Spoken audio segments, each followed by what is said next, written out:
Get her out of here." The words cut through the silence like a blade. Amara clutched her side, breath trembling as laughter echoed behind her. The doctor turned away, leaving her in pain on the cold tile floor. No one spoke. No one moved. Just quiet eyes pretending not to see. But less than 24 hours later, those same eyes would widen in disbelief when the woman they dismissed walked back through those hospital doors, not as a patient, but as the new owner. This is The Day Mercy Changed Hands. Comment your city below if you're watching this story unfold. It was another long night at Mercy Hill Hospital, the kind that smelled faintly of antiseptic and exhaustion. The waiting room lights hummed above tired faces, mothers clutching children, workers rubbing their temples, and in the corner sat a woman whose calm presence didn't quite fit the chaos. Her name was Amara Johnson, a nurse, a mother, and a woman who believed in second chances. Amara had always been the kind of person who helped others before herself. She worked double shifts, volunteered at clinics, and sent money home to her grandmother in Georgia. Life wasn't easy, but she believed kindness had power, that even small acts could heal wounds deeper than medicine ever could. Tonight, though, she wasn't here to help anyone. She was here because she needed help. Her hands trembled as she pressed them against her stomach. A dull pain had been growing for hours, sharp now, radiating through her side. Still, she waited quietly, not wanting to make a scene. Around her, the buzz of laughter and chatter from behind the reception counter broke the tense quiet. Nurses scrolled through phones. Doctors joked about weekend plans. When her name was finally called, relief washed over her. But it didn't last long. The man who stepped out of the office wore the same white coat she'd worn countless times before, yet something about his smirk chilled her.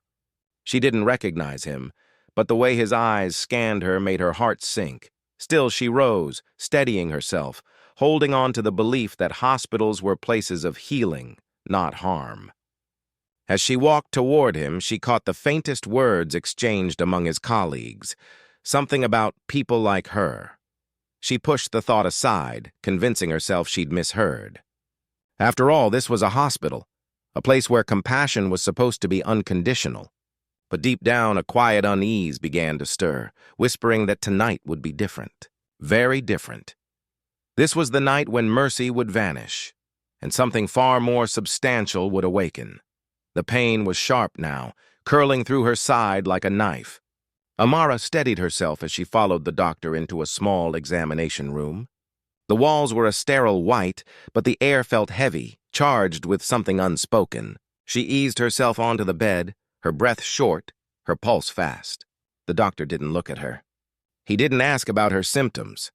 He just flipped through a clipboard, muttering something to himself before tossing it onto the counter. Minutes passed in silence.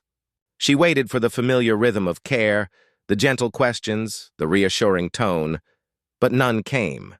Instead, he leaned against the wall, arms crossed, smirking faintly as though her suffering were an inconvenience. "We're short on beds tonight," he said flatly. "Might be better if you head somewhere else." Her heart skipped. "Somewhere else?" She blinked, unsure she'd heard right. I'm in pain," she managed to whisper. But the words hung in the air, ignored. Behind the door, she heard faint laughter, his colleagues joking in the hallway. He joined them moments later, leaving her alone. Through the thin wall, she could make out pieces of their conversation. Laughter. A mocking tone. "We don't treat people like her here." The words sliced through the quiet like glass. She sat there, frozen. Her hands trembled, eyes burning. For a moment, she thought about confronting them, raising her voice, demanding dignity. But she knew how that story ended. She had seen it before, seen others silenced, humiliated for daring to ask for fairness. When she finally stepped out, every eye in the waiting room seemed to know what had happened. No one said a word. Not the nurse pretending to type. Not the janitor who suddenly found something exciting on the floor. It was as if her pain had made her invisible. She walked out quietly, her shoes clicking softly against the tile floor. The night air hit her face, cold and unkind. She stood under the flickering hospital sign, tears tracing down her cheeks, not from pain, but from the realization that compassion here had an expiration date. As she reached her car, she glanced back at the building, its windows glowing like indifferent eyes.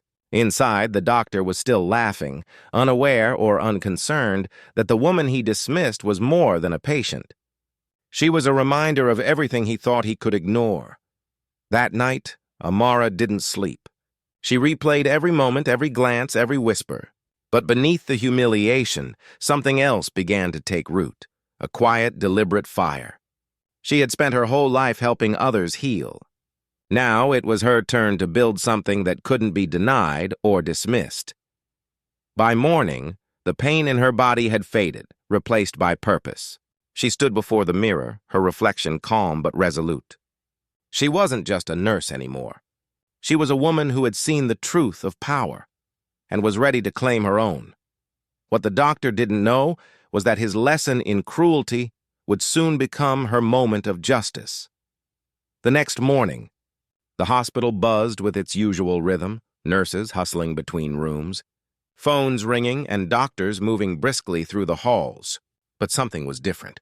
Whispers rippled across the staff lounge, moving faster than the coffee being poured. The same doctor from the night before, still smug from his leisurely morning, looked up when he heard the head administrator's voice. "Everyone, please report to the lobby immediately." He walked in, curious. At the front stood a woman, elegantly dressed in a charcoal suit, posture straight, face calm. Her presence commanded silence. It took him a moment to recognize her, the woman he'd refused to treat. Amara Johnson.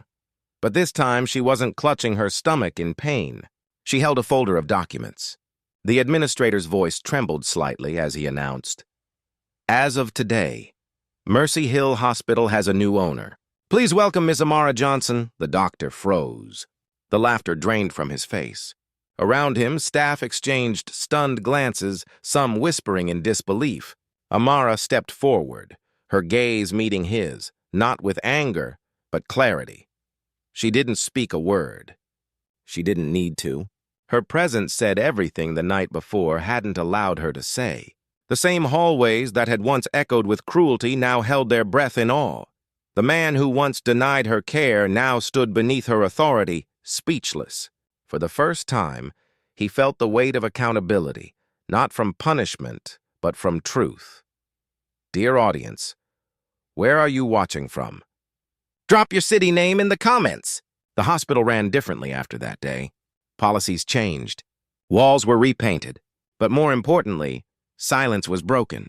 Amara didn't seek revenge. She sought reform.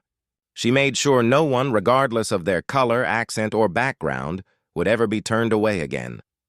The same staff who once looked away were now required to face what they had ignored.